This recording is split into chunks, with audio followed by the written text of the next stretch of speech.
Hi, this is part 3 of the special effects lesson. Your layers palette should look exactly like this up to this point. Now click on the bluebird layer, and you'll need to zoom out just a little bit from the image here. You want to see a little bit of this space up here.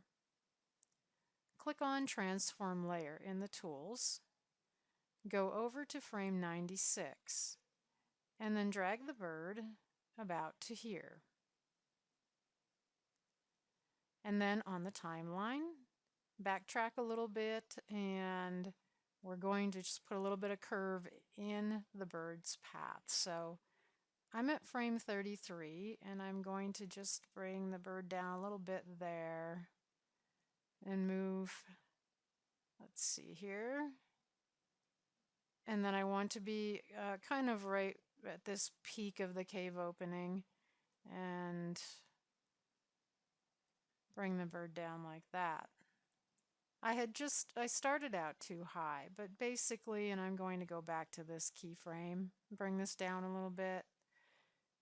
It's going to be as though the bird's coming out of the cave and flying up and out of the stage area. Now, on the couple of keyframes that you did make, you may need to change how the bird is pointing. And let me zoom in and I'll show you what I'm talking about here. From this point to this point, it's a little bit awkward positioning for the bird, so he kind of needs to be rotated a little bit there, like that. And then go to the next one. Let's see here, rotate him a bit. So he's actually, kind of pointing in the direction he's flying, or else it looks pretty awkward otherwise. So that's just a little minor adjustments there. Going back to frame 0, going to the bluebird layer in the layers palette, click on duplicate layer so we have a second bird. Here was the whole point of this exercise. We can have two birds basically following the same path with a slight variation without doing almost no work whatsoever. So here's the second bird that we created. And down in the timeline, I'm going to click, drag, and select every single dot there, all the way from 0 to 96. And then I'll click on Transform Layer over here. And then next to Position up here in the settings, and to the right of Y, I'll click in this field and spin my mouse wheel a little bit. And now you'll see that second bird is doing the same path movement, but lower. And that's because I first selected all of these little keyframe dots. I could even change the X positioning a little bit, but I wouldn't want to go too much forward in this direction because then the bird will nearly be starting on screen.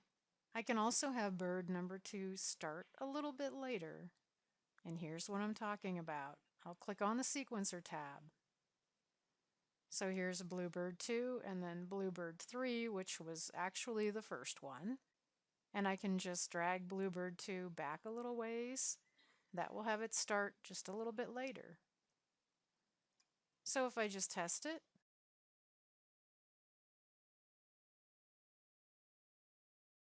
two birds flying, different heights, leaving at a slightly different time.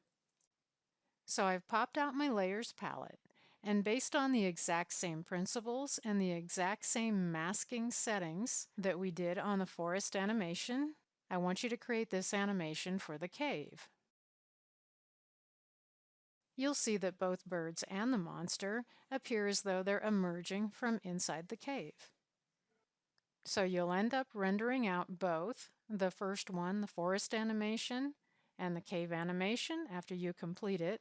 Upload both of them to the video sharing service that you're using, such as YouTube, and then paste the links to those videos into the classroom assignment area.